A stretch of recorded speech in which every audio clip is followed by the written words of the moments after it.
Like, Sure. this is a movie, like, I certainly saw a lot, but it's been in the dustbin for a long time, and to go back and sort of just dust it off and watch it, Movies like Over the Top are its own category because we watched them so much. Where Best of the Best, we did watch a lot, but not nearly. It didn't carry forth into our older years too, where Best of the Best isn't on TV all the time, whereas Over the Top is always on TNT or CNT. It's on something all the time.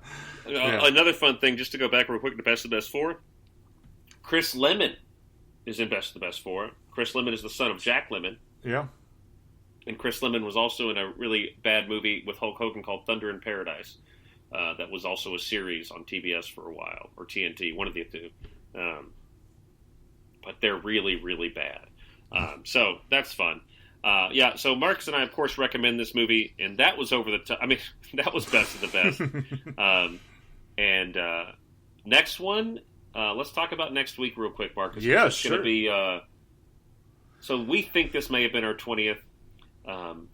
It's funny that we don't really care about any of that as much as we care just about watching movies and talking about them. Right. Which, I don't know, if I was listening to a podcast, I'd appreciate that. Yeah.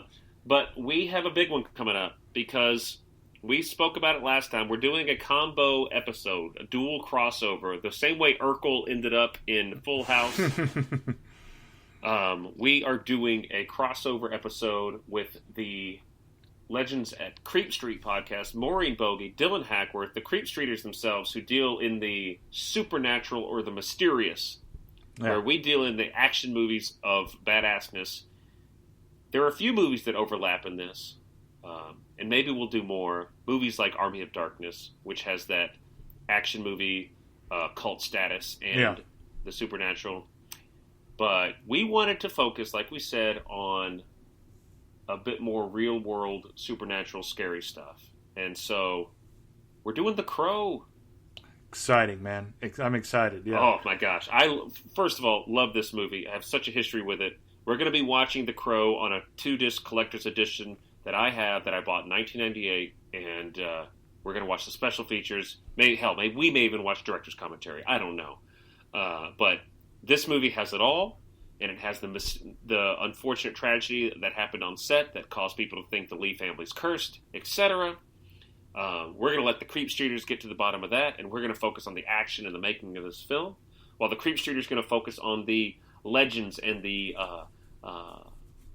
quote-unquote curses that many people have rumored about the tragedies that befell the Lee family. Man, I know that The Crow is... It feels almost like it's joked about how good of a movie it is. You know, I don't want to say joked about, but it's kind of like very, like there's kind of smart ass tones to like, oh yeah, that's a good movie. Where no, this movie, I haven't watched it purposely again yet. I'm kind of saving up to it, until we watch it all together again. But I think the last time I watched it was probably 3 or 4 years ago, probably. And I was just in awe of how much I forgot the action sequences in this movie are.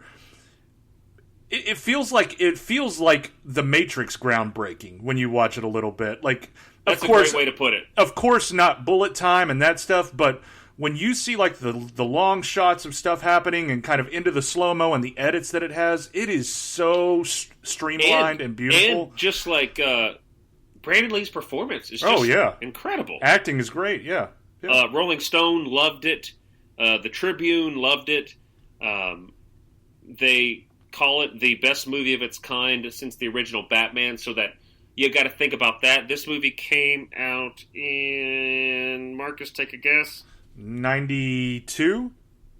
96. Oh, wow, 96, okay. Well, that's when this DVD was released. Hang on. Maybe I'm wrong. But anyway, it's just that darker than like a Tim Burton film, so to speak. Yeah. But like, not, oh man, one of these discs is PC friendly and we could do CD-ROM events. But like they, the gothic tones of it, and this is 90. If this was released in 96, well, I think it was. 94. It looks 94. Like 94. So this DVD was released in 96. Yeah. You think of 94 and the grunge movement, and the movie came out. It's a time capsule, but it's also able to surpass that. So let's talk about some of the bonus materials real quick on the second disc, Marcus. Okay. A deluxe edition that takes you inside the movie. A behind-the-scenes featurette. Feature commentary with the producer Jeff Most and screenwriter John Shirley. A profile of James O'Barr, who I believe is the Crow comic book writer. Mm-hmm.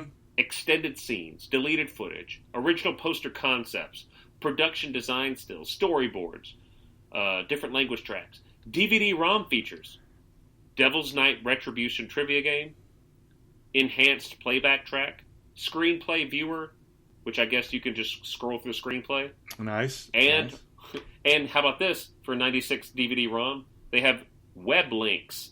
Oh, love a web link. So I guess just links to websites for them. Yeah. I can't. I'm looking forward to it. I haven't watched in so long. Looking forward to it. Yeah, I can't So that's wait. next.